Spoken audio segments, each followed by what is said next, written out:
can think of child development as a scale that has two sides. A child's scale is placed in a community and has spaces on either side where experiences and environmental influences stack up over the course of development.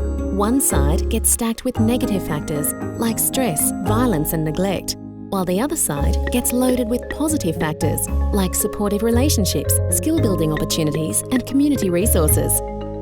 In the same way that the weight on a teeter-totter affects the direction it tips, the factors that a child is exposed to affect how they turn out, the outcomes of their development.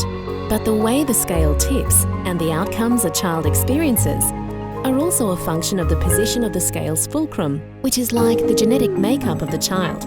The position of the fulcrum affects how the scale responds to factors that get stacked on either side and how easily it tips.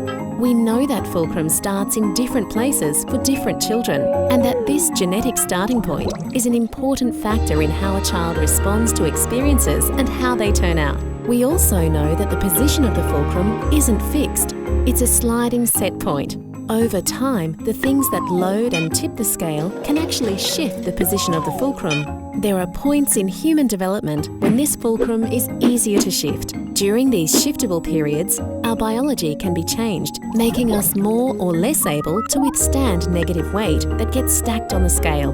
One of these shiftable periods is early childhood, and another is adolescence. That's why it's so important to make sure that children have positive experiences, especially early on, and to continue positive supports throughout development. By providing positive experiences during these sensitive periods of development and offloading negative weight, we can shift the fulcrum, making children more able to bear the weight of negative experiences later on, making them more resilient.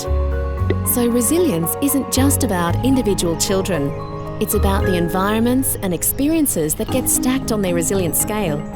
Resilient societies are those that figure out how to stack more positives than negatives onto the children that will become workers and citizens.